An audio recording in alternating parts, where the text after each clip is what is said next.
ಸುಂದರವಾಗಿ ಬ್ಲೌಸ್ಗೆ ಮನೆಯಲ್ಲೇ ಹೇಗೆ ಎಂಬ್ರಾಯ್ಡ್ರಿ ಮಾಡ್ಕೋಬೋದು ಅಂತ ತೋರಿಸ್ಕೊಡ್ತೀನಿ. ಈಗ 2 ಕಲರ್ ಥ್ರೆಡ್ ತೊಗೊಂಡಿದ್ದೀನಿ ನಾನು. ಇವೆರಡು ಸೀರೆಯಲ್ಲಿ ಬಂದಿದೆ, ಅದಕ್ಕೆ ಇವೆರಡು ಕಲರ್ ತೊಗೊಂಡಿದ್ದೀನಿ. ಇದು 5 ಎಳೆ ತೊಗೊಂಡಿದ್ದೀನಿ. ಇದು 3 ಎಳೆ ಪರ್ಪಲ್ಲು, 3 ಎಳೆ ತೊಗೊಂಡಿದ್ದೀನಿ. ಅಷ್ಟು ಒಂದು ರಟ್ಟಿಗೆ ಸುತ್ತಕೊಂಡು ನೋಡಿ, ಈ ಥರ ಸೂಜಿಗೆ ಹಾಕ್ಕೊಂಡಿದ್ದೀನಿ. ಈ ಥರ ನೀಟಾಗಿ ಇಟ್ಕೊಳ್ಳಿ, ಹಾಕಿ. ಆಮೇಲೆ ಟ್ರಯಾಂಗಲ್ ಶೇಪು 1/4 ಇಂಚಷ್ಟು ಟ್ರಯಾಂಗಲ್ ಶೇಪು ಕಟ್ ಮಾಡಿ ಇಟ್ಕೊಂಡಿದ್ದೀನಿ. ಇದು ನೋಡಿ, ಈ ಥರ ಮಾರ್ಕ್ ಮಾಡ್ಕೊಳ್ಳಿ ಟ್ರಯಾಂಗಲ್ ಶೇಪಲ್ಲಿ.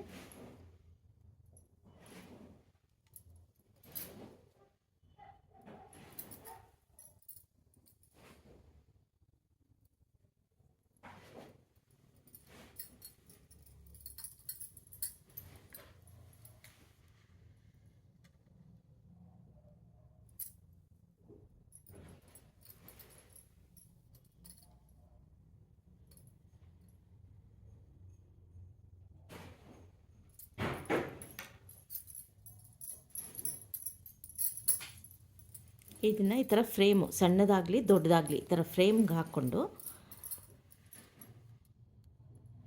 ನೋಡಿ, ಇಲ್ಲಿಂದ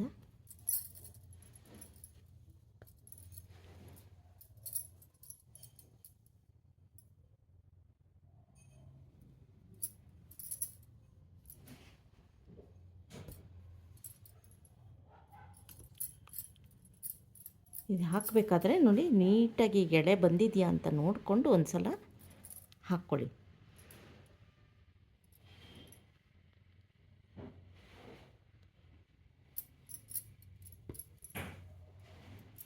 ನೀವು ಮನೆಯಲ್ಲೇ ಮಾಡಿಕೊಂಡ್ರೆ ನಿಮ್ಗೆ ಯಾವ ಡಿಸೈನ್ ಬೇಕೋ ಆ ಥರ ಎಲ್ಲ ಮಾಡ್ಕೋಬೋದು. ಜೊತೆಗೆ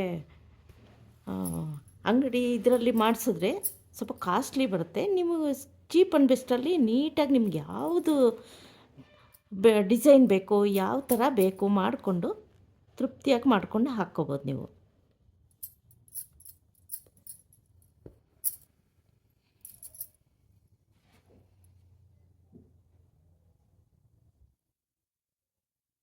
ಈ ಸೆಂಟ್ರ್ ಪಾಯಿಂಟ್ ತೊಗೊಳ್ಳಿ, ಅದಕ್ಕೆ ಹಾಕ್ಕೊಳ್ಳಿ ಎಲ್ಲ ಕಡೆದು.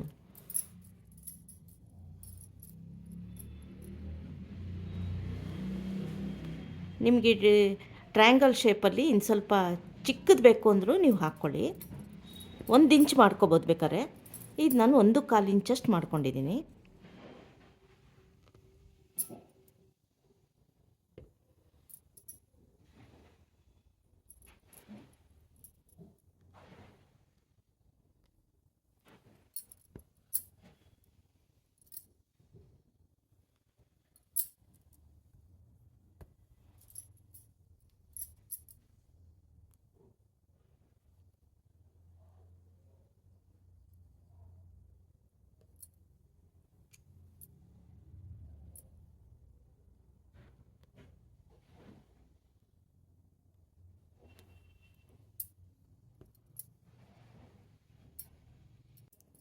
ಈಗ ಔಟ್ಲೈನ್ ಹೇಗೆ ಮಾಡೋದು ಅಂತ ತೋರಿಸ್ಕೊಡ್ತೀನಿ.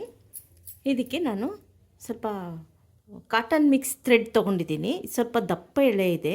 ಇದಕ್ಕೆ ವೈಟು, ಪಿಂಕು, ಪರ್ಪಲ್ಲು ಎಲ್ಲ ಮಿಕ್ಸ್ ಆಗಿರೋ ಥ್ರೆಡ್ ತೊಗೊಂಡಿದ್ದೀನಿ ನೋಡಿ.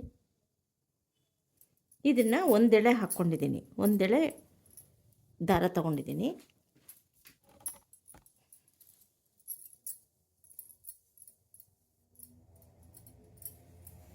ಇದಕ್ಕೆ ಈ ಥರ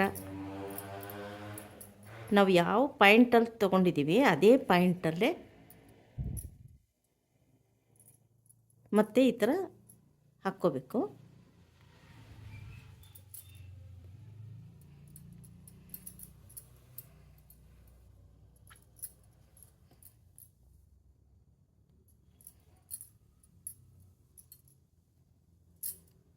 ಸೂಜಿ ಹಿಂದ್ಗಡೆಯಿಂದ ತೊಗೊಂಡ್ರೆ ಚುಚ್ಚೆಲ್ಲ ನೀಟಾಗಿ ಹೋಗುತ್ತೆ. ಇದು ನೀವು ಯಾವ ಡಿಸೈನ್ ಬೇಕಾದ್ರೂ ಹಾಕ್ಕೋಬೋದು. ಹೂವು ಆಗಲಿ, ಯಾವ ಥರ ಡಿಸೈನ್, ಯಾವ ಹೂವು ಥರ ಬೇಕಾದ್ರೂ ನೀವು ಹಾಕ್ಕೊಂಡು ಈ ಥರ ಔಟ್ಲೈನ್ ಮಾಡ್ಕೋಬೋದು.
ನೋಡಿ ಈಗ ಸೆಂಟ್ರಲ್ ಫ್ಲವರ್ ಹಾಕ್ಕೊಳೋದು ತೋರಿಸ್ತೀನಿ.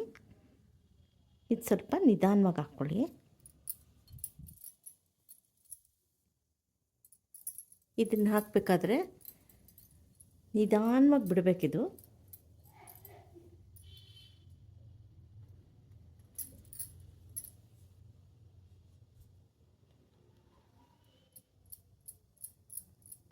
ನೋಡಿ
ನೋಡಿ ಕಂಪ್ಲೀಟ್ ಆದಮೇಲೆ ತೋರಿಸ್ತೀನಿ. ನೀವು ಮನೇಲಿ ಮಾಡಿಕೊಂಡು ನಿಮ್ಗೆ ಖುಷಿಯಾಗಿ ನಿಮ್ಗೆ ಇಷ್ಟ ಬಂದಿದ್ದ ಡಿಸೈನ್ ನೀವು ಹಾಕ್ಕೊಂಡು ಖುಷಿ ಪಟ್ಕೊಳ್ಳಿ. ನೋಡಿ ತುಂಬ ಚೆನ್ನಾಗಿದೆ. ನೀವು ಟ್ರೈ ಮಾಡಿ. ಜೆ ಎಸ್ ಸ್ಕಿಲ್ಸ್ಗೆ ಲೈಕ್ ಮಾಡಿ, ಶೇರ್ ಮಾಡಿ, ಸಬ್ಸ್ಕ್ರೈಬ್ ಮಾಡಿ.